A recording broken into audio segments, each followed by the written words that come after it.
Oke, hai, ketemu lagi dengan saya Adi Kurniawan, teman-teman Blessed People dan Koi Lover. Di vlog kali ini saya ingin menampilkan dan sharing edukasi sebuah konsep kolam koi yang mungkin sedikit berbeda dengan standar-standar kita selama ini. Menariknya kolam ini adalah tanpa backwash, tanpa kuras, tanpa bersihin filter, tanpa ngangkat media, tapi airnya bisa bening, bisa bagus. Nah.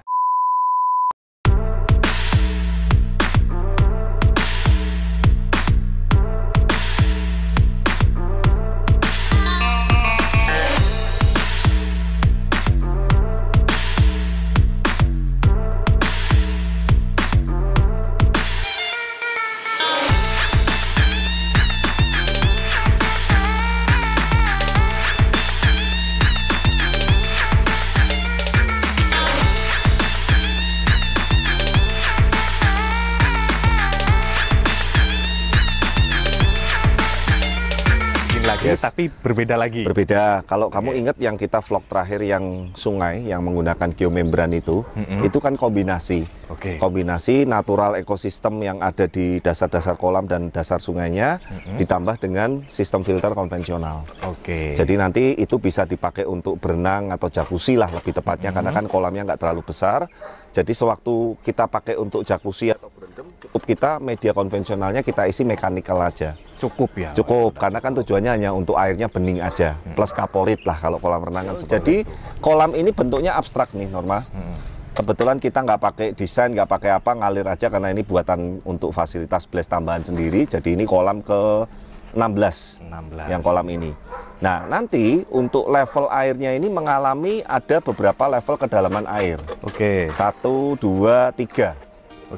Ya, dan bentuknya tidak beraturan. Nanti mungkin kalau teman-teman ikutin video ini sampai nanti udah konstruksi utamanya ini jadi, baru akan kelihatan bentuknya.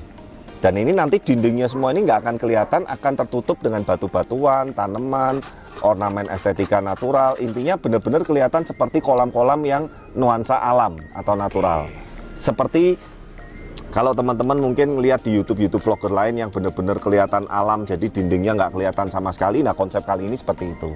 Kali beda lagi nih. Dan media nanti ada di dasar, itu nanti komposisi medianya apa aja nanti mungkin di nextnya kita akan bahas. Jadi satu video ini langsung selesai sampai jadi Norma. Boleh. Atau tampilin dulu deh, nggak apa-apa karena ini yang nanti yang setelah ini prosesnya cukup panjang. Nanti ada proses tahapan kedua sampai finishing sampai running. Ini yang pertama proses awal konsep dan sistemnya dulu seperti itu. Nah nanti di bawah ini akan ada seperti pipa flow output yang di dasar kolam. Itu pipanya itu nanti ada gerigi-geriginya yang dia akan nyembur air secara halus itu untuk oksigen yang ada di dalam media. Berarti kalau di kayak kolam-kolam yang lain yang udah kita buat itu sebagai aerator ya Pak? Beda. Nanti desainnya kita tunjukkan aja desain kasarnya supaya teman-teman ngerti bahwa intinya media-media biologis ataupun mekanik yang nanti ada di dasar kolam itu juga perlu suplai oksigen untuk bakterinya berkembang. Tapi nggak aerator. Aerator kita tetap ada. Nanti di bawah itu sudah kita siapin pipanya. Nah ini pipa yang untuk aerator. Kita bahas satu persatu ya. Tujuannya untuk tambahan suplai oksigen nanti di area kolam utama. Nah yang pipa memanjang itu bukan bottom drain. Ini adalah pipa utama kalau saya memerlukan pengurangan air dalam debit yang jumlah besar.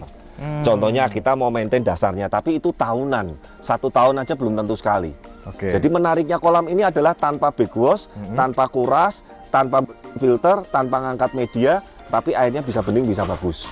Nah nanti teman-teman tunggu aja. Nah kemudian output yang tadi saya cerita itu satu balik ke kolam berupa semburan air pelan untuk yang di dasar media. Yang kedua itu pipa yang memanjang itu Norma, kamu shoot. Pipa 2 in yang memanjang itu nanti untuk output air terjun di sini nih waterfallnya. Tetap ada air terjunnya juga. Yes, waterfallnya nanti saya desain juga yang konsepnya natural alam seperti di sungai-sungai. Tidak terlalu tinggi tapi nanti bentukan jatuhnya itu seperti aliran-aliran air yang ibaratnya menurun seperti di sungai-sungai yang natural. Ya nanti tunggu juga ya. Nah kemudian ada yang pipa putih di bawahmu itu untuk overflow. Nah untuk kolam outdoor saya sarankan wajib ada overflow-nya karena kalau air hujan jumlahnya turunnya cukup tinggi itu akan menampung air hujan yang sangat besar sekali sehingga atau mungkin bisa ngeluber, intinya nggak bagus lah untuk kesehatan habitat air. Makanya kalau hujan di overflow, disetel tipis sehingga air hujan itu di permukaan langsung kebuang keluar. Kurang lebih seperti itu teman-teman. Jadi menariknya sistem kolam ini adalah tanpa kuras, tanpa bersihin media, tanpa backwash, tanpa cabut-cabut pipa sama sekali. Nah, Nanti keseruannya seperti apa saat tahapan finishing kita akan lanjut nanti di vlog kedua. Wah, boleh. Nah, yang pasti teman-teman yang nanti kepengen dibuatkan kolam juga, baik itu konsep natural, minimalis, konsep dengan konsep filter konvensional atau dengan yang tanpa kuras seperti ini, nanti teman-teman jangan sungkan tanya-tanya, konsultasi langsung di kontak di bawah ini. Nah, semoga video tadi bisa bermanfaat dan nanti tunggu part 2-nya. Part 2-nya nanti sudah langsung tahapan finishing dan running aja normal. Biar lebih cepat juga. Teman-teman nanti nggak penasaran. Tapi memang ini prosesnya kurang lebih butuh 1 bulanan. 1 bulan. Ya, ini udah jalan seminggu, jadi kurang lebih 3 mingguan lagi udah running. Udah running. Ya, Ini tunggu aja. cocoknya buat ikan apa Kode? Kalau model Ikan koi juga option nanti ini. saya isi, tapi yang nggak terlalu gede-gede, yang medium lah, Oke. yang ukuran 25, 30 up. Dan ikan itu nanti bisa minggir sampai ke dasar-dasar, sampai ke pinggir-pinggir sini Norma nih, yang saya injak ini Norma. Nah, kita nanti juga bisa ibaratnya keceh air nih. Nah, nih contohnya nih. Kita bisa feeding, kasih makan sambil air kita nyelup, tentu saja nanti kaki kita harus bersih ya. Oke. Jangan pakai sandal, kita feedingnya sambil seperti di alam-alamnya di danau atau di sungai. Wah, seperti seru itu. juga ya. Seru juga. Nah ini Mas Anto juga lagi mengerjakan prosesnya. Oh iya, saya lupa, karena ini tonasenya tidak terlalu besar, ini totalnya paling hanya sekitar 10 ton. Dengan nanti ada yang di ruang pompa utama, kemudian kolam utama dan yang level-level menurunnya ini paling sekitar kurang lebih 10 ton. Jadi konstruksinya ini tidak cor beton full. Yang cor beton hanya di dasar, dindingnya ini sloop dan pasangan bata. Seperti ini. Tapi kalau memang pekerjaan kolamnya nanti pengen dibuatin natural 20 tonase ke atas, saran saya lebih baik full cor. Full cor. Ya, untuk lebih amannya. Apalagi ini di deket Betul. kolam sungai. Ya, juga nah sih. ini kurang lebih sih udah kerangka-kerangkanya udah mulai kelihatan. Dan nanti teman-teman tunggu aja nanti untuk lebih jelasnya mungkin di part kedua nanti udah jelas bentuknya. Plus konsepnya. Yang pertama ini nanti jangan lupa juga desain pemipaan untuk di dasar kolam, desain flow-nya, desain skimmer dengan ruang pompanya nanti tampilin semua. Boleh nih, Tapi mohon maaf memang desainnya estetika, bukan saya nggak mau nampalin. Ini karena kolam sendiri saya ngalir. Jadi imajinasi dan pikiran saya ngalir udah gitu aja. Tanpa desain, tanpa gambar, tanpa oke. konsep seperti itu. Ya, thank you banget yang udah menyimak. Jangan lupa dukung terus channel kami dan saksikan nanti video-video kami berikutnya.